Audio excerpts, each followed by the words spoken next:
Bonsoir à toutes et à tous. Bienvenue dans le 20h de la GTV. Voici les titres. Au sommet de cette édition, parlons d'Ousmane Sonko devant les députés. Le Premier ministre a finalement réagi aux rumeurs de tension avec le président Bassirou Diomaye Faye. Ousmane Sonko évoque un simple besoin de clarification, assure que tout est clair désormais et qu'il n'y a aucun problème entre lui et le chef de l'État. Nous l'écouterons dans ce journal.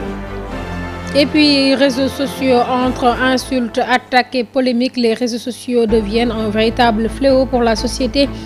Les incidents impliquant les personnalités publiques relancent la question de la régulation et du contrôle de ces plateformes. Vous suivrez un reportage dans cette édition. Et puis, en Guinée-Bissau, Ilidjo Verate, 2 jours après le renversement du président Umaro Sissoko Embalo, est nommé Premier ministre. Il conserve également son portefeuille de ministre des Finances, cumulant les 2 fonctions. Les précisions dans ce journal. Voilà pour les titres. Dans un instant, le développement. Merci de rester avec nous.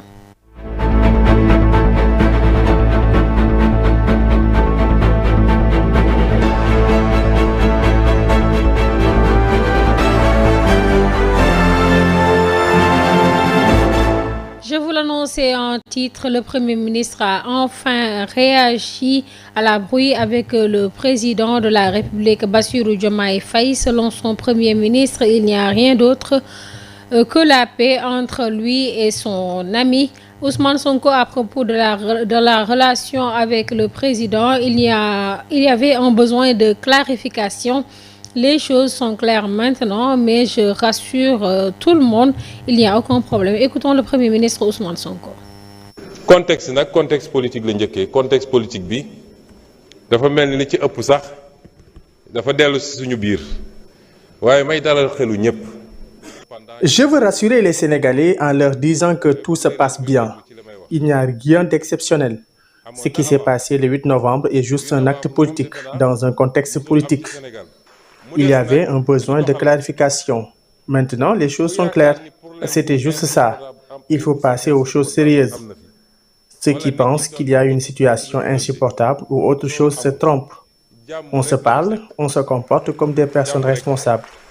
Certes, dans le cadre politique, il peut ne pas y avoir les mêmes pensées ou démarches, et c'est tout à fait normal. Mais pour ce qui concerne l'État, c'est aujourd'hui que nous sommes plus que parfaitement déterminés à préciser que je ne travaille pas pour le président Diomaye, mais plutôt pour le Sénégal, même si c'est lui qui donne les orientations.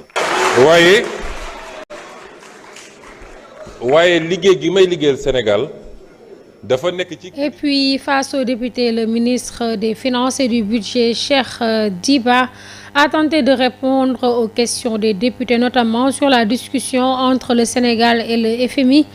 Concernant la dette cachée, selon lui, contrairement à ce que disent certains, le courant passe très bien entre le Sénégal et le FMI. En ce qui concerne la dette cachée, des audits ont été lancés. Le ministre Cheikh Diba, que je vous propose d'écouter. Les discussions avec le fonds se passent très bien, contrairement à ce que pourraient penser certains. Ils se passent très bien. Maintenant, on l'a dit, si on se rappelle maintenant de l'enchaînement des événements, le 26 septembre, publication de l'audit du rapport de l'inspection générale des finances. 12 février, certification du rapport de l'IGF par la Cour des comptes. Et c'est à partir de ce moment qu'on peut parler de négociations, de discussions avec le Fonds monétaire sur la situation économique et financière du Sénégal.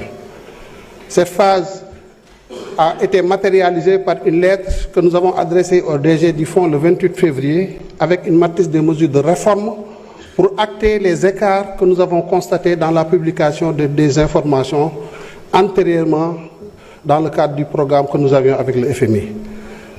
Depuis lors, les discussions sont en cours, mais il faut le dire, nous l'avons tous constaté. On est passé de 74% de taux d'endettement, 5,4% en moyenne sur la période, à un taux d'endettement de 119%, avec un déficit budgétaire à fin décembre 2024 de 13,4%.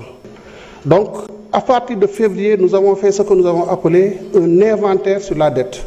Parce qu'un audit porte sur des échantillons. Donc, tout ce travail qui a été fait, IGF, Cour des comptes, Mazars, c'est un travail complémentaire.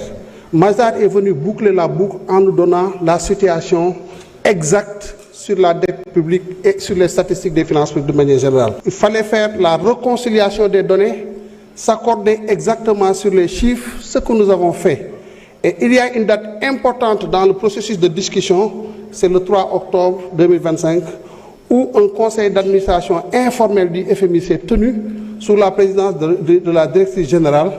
Et à l'occasion de ce conseil informel, le FMI a implicitement accordé une dérogation au Sénégal, c'est-à-dire qu'il ne va pas demander le remboursement de la dette contractée et a donné go aux équipes du fonds et à celles du Sénégal de pouvoir commencer les discussions sur un nouveau programme. Et puis interpellé à l'Assemblée nationale sur le licenciement de 19 travailleurs de l'hôtel Radisson de Diamniadio, le ministre de la Culture, de l'Artisanat et du Tourisme, Amadou Ba, a reconnu la gravité de la situation, la qualifiant même de grand scandale. Cependant, le ministre a expliqué que la marge de manœuvre du gouvernement était limitée par des termes du contrat liant l'État du Sénégal à la société turque qui gère l'établissement. Écoutons le ministre à ce propos. Sénégal dafa tabax ab hôtel moom ko mu nekk hôtel bu mag a mag a mag mu ngi mel ni yow nga tabax sa benn kër Dakar benn R+10 nga moom ko. Ce qu'il faut d'abord préciser, c'est que l'hôtel Radisson est la propriétaire exclusive de l'État du Sénégal, qui a choisi d'en déléguer la gestion à une société turque pour une durée de 15 ans. De plus, pour tout contentieux qui n'est pas réglé à l'amiable, il doit être soumis à l'arbitrage de la Chambre de commerce internationale de Paris. Mais ce qu'on a constaté, c'est qu'il y a des clauses qui empêchent l'État du Sénégal de réagir face à ce qui est anormal. Voilà pourquoi j'ai dit que peut-être vous n'avez pas lu la Convention pour connaître les limites du gouvernement. En allant plus loin, dans la clause, il est écrit que les propriétaires de l'hôtel déterminent les politiques de travail. Certes, on ne peut pas empêcher un privé de licencier parce que le Code du travail ne le permet pas. Mais ce qu'on peut faire, et d'ailleurs nous y travaillons avec le ministre du Travail, c'est de sauvegarder les droits des salariés, parce que nous savons que c'est un scandale. Cependant, si nous décidons d'amener le contrat devant les tribunaux de Paris, on risque de perdre une fortune qui équivaut même à un hôtel. di jéem a fexe ñu sauvegarder droits yi nga xam ne salariés am nañ ko ak le ministre du. Après plusieurs jours de mobilisation, les étudiants de l'université Cheikh Anta Diop de Dakar ont intensifié leur action ce jeudi 27 novembre en organisant même un concert de casseroles sur le campus pour réclamer le paiement de leur bourse.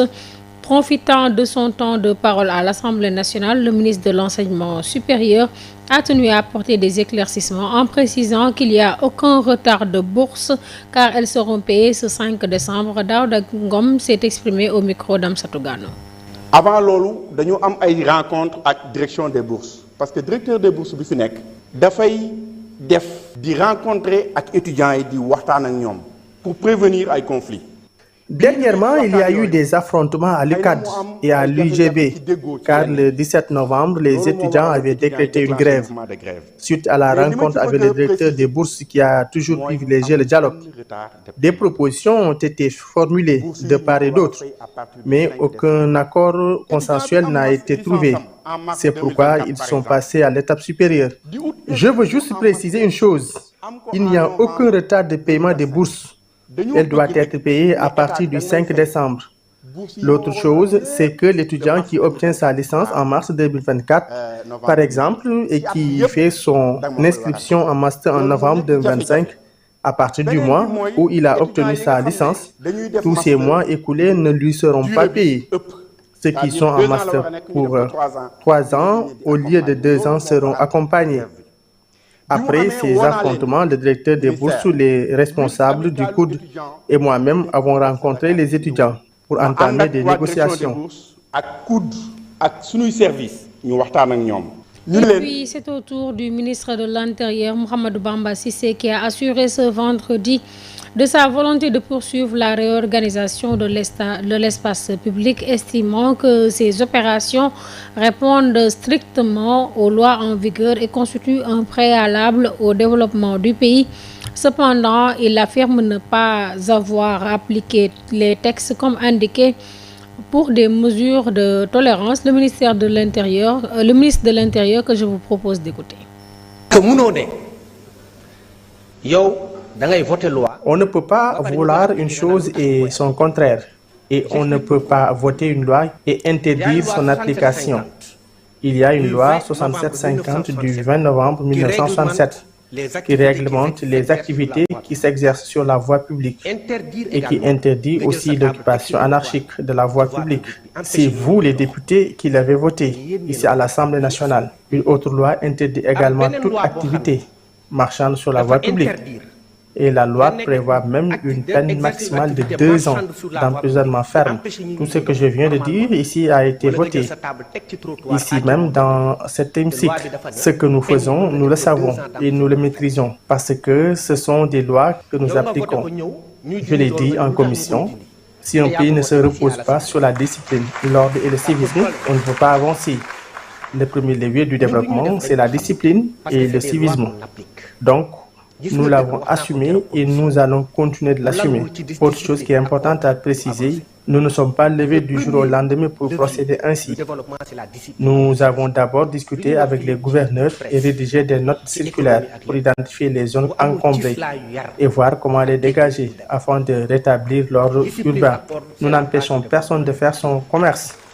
Mais il faut qu'il respecte les normes, règles et lois établies. Ce que nous faisons, c'est un pari et nous allons le réussir. Et puis, reportage du jour, les dérives et nombreux dérapages sur les réseaux sociaux sont en train de devenir un vrai cancer pour la société, surtout la vie en société. Les incidents mettant en cause les personnages publics sont fréquents, remettant au goût du jour la lancinante question de la régulation ou contrôle des réseaux sociaux. Un reportage signé Aïssatou Ba. Ce qui devient un phénomène sur les réseaux sociaux, les injures, sabotages, moqueries et manque de respect envers les autorités, notamment le président de la République, font le buzz et alimentent les contenus. Moi, je pense que c'est pas normal du tout que l'on tient certains propos à l'endroit de notre président ou bien quelconque autorité, parce que il s'agit de nos autorités et c'est nous qui les avons élus, même si nous ne sommes pas d'accord avec leur manière de faire. C'est des montages qui altèrent les discours, des moqueries sur les réseaux, une attitude que condamne ce citoyen. Pour ma part personnelle, je dirais que c'est vraiment un acte à ne pas saluer, à ne pas encourager, c'est vraiment vilain. De la part de ce jeune de pouvoir faire cet acte-là, surtout à l'endroit de notre première autorité qui est le président de la République. Et nous, si je me réfère un peu aux Écritures, la Bible nous dit que toute autorité vient de Dieu. La quiétude de la nation dépend de la quiétude justement de nos autorités qui nous dirigent. À mon avis, je pense que c'est des choses qu'on doit éviter parce que nous n'avons que nos autorités. Souvent, des raisons politiques peuvent être à l'origine de ces dérapages. Ne serait-ce que pour son image, la jeunesse doit revoir son comportement. Cette pratique dans les résultats ne montre pas une bonne image de notre jeunesse. Donc, je pense qu'il faut que cette jeunesse se revoie son comportement et sa communication parce que je ne le vois pas dans les autres pays. Au Sénégal, le délit de l'offense au chef de l'État ou à une personne exerçant tout ou une partie des prérogatives du chef de l'État est puni par l'article 254 du Code pénal. Cependant, le phénomène persiste, donc il faut plus de mesures selon ce jeune. Moi, je pense que il faudrait prendre des mesures adaptées à ça. C'est-à-dire, s'il y a des punitions qui sont prévues pour ça, vraiment les appliquer ou sinon les durcir pour que personne ne recommence, quoi.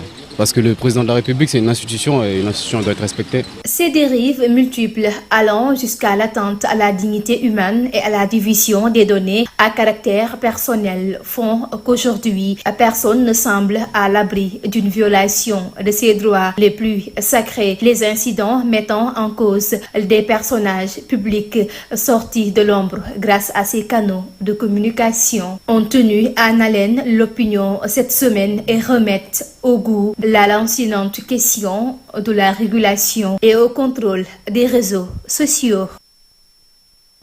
Merci Aïssatou Ba. Et puis, musique d'hier et d'aujourd'hui, l'évolution de la musique depuis ses débuts jusqu'à nos jours est marquée par des changements profonds dans les styles, les méthodes de composition.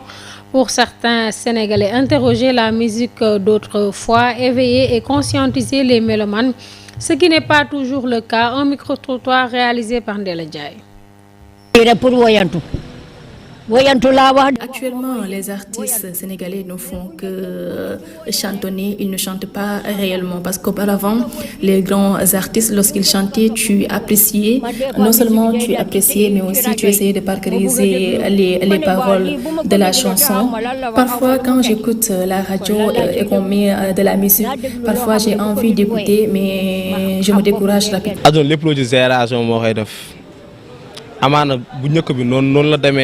Vous savez, les générations ne sont pas les mêmes. Du coup, je trouve parfaitement normal que les mélodies diffèrent. Mais n'empêche, il y a des chanteurs qui font actuellement de la musique pure et dure et on la consomme tous les jours. Mais il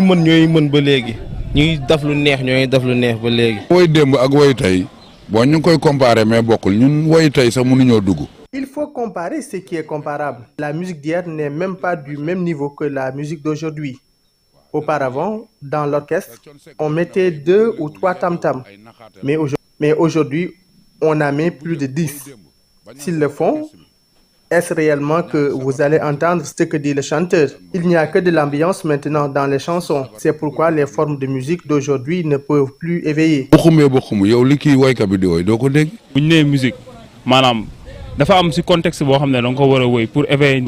Les musiciens d'hier étaient des héros, des porteurs de voix. Mais s'il y avait un problème dans la société, c'était eux qui conscientisaient la population. Mais ce qu'ils font aujourd'hui, c'est autre chose. Parlons d'actualité hors de nos frontières. 2 jours après que le haut commandement militaire ait renversé le président Umaro Sissoko Embalo, les militaires annoncent la nomination d'un chef de gouvernement. C'est dans un communiqué publié à la mi-journée de ce vendredi que le président de la transition, le général Horta Tam, annonce la nomination d'Ilijio Vieira Té au poste de Premier ministre, jusqu'alors celui-ci occupait la fonction de ministre des Finances avant le renversement du pouvoir. Le haut commandement militaire précise qu'il conservera également ce portefeuille, cumulant ainsi 2 fonctions. Et puis en Indonésie, le bilan des inondations et des glissements de terrain qui ont frappé la grande île indonésienne de Sumatra a atteint 174 morts, a annoncé vendredi un responsable des services de secours, ajoutant que 80 personnes sont portées disparues. Selon le bilan établi vendredi après-midi, nous avons enregistré 116 décès et 42 personnes toujours disparues dans toute la province de Sumatra Nord, a déclaré le chef de l'Agence nationale de gestion des catastrophes. Le bilan est de 23 morts dans la province voisine de Sumatra Ouest et de 35 décès dans celle d'Aceh, a-t-il ajouté. Mesdames et messieurs, c'est cette information qui met fin à cette principale édition du soir. Merci de l'avoir suivi et bonne suite des programmes sur Global Télévision. Restez scotchés.